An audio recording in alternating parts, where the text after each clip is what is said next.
Hi friends, నేను ఈరోజు టమాటా పప్పు చేస్తున్నాను నైట్ డిన్నర్ కోసం. ముందుగా పప్పుని వాష్ చేసుకొని అందులో ఉల్లిగడ్డ, టమాటా, పచ్చిమిర్చి, పసుపు, జీలకర్ర, ఎల్లిపాయలు అన్నీ వేసుకొని 4 విజిల్ వచ్చే వరకు ఉడికించుకోవాలి. తర్వాత విజిల్ ప్రెషర్ పోయాక పప్పుని దింపుకొని కలుపుకోవాలి. ఒక బాండి పెట్టి అందులో ఆయిల్ పోసి జీలకర్ర, ఆవాలు, ఎండుమిర్చి వేసుకున్న తర్వాత కరివేపాకు వేసుకొని మనం ముందుగా ఉడకబెట్టుకున్న పప్పుని అందులో వేసేసుకోవాలి.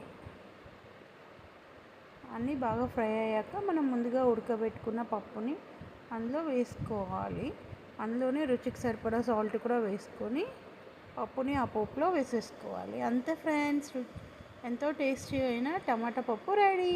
మీరు ఒకసారి ట్రై చేసి ఎలా ఉందో చెప్పండి ఫ్రెండ్స్.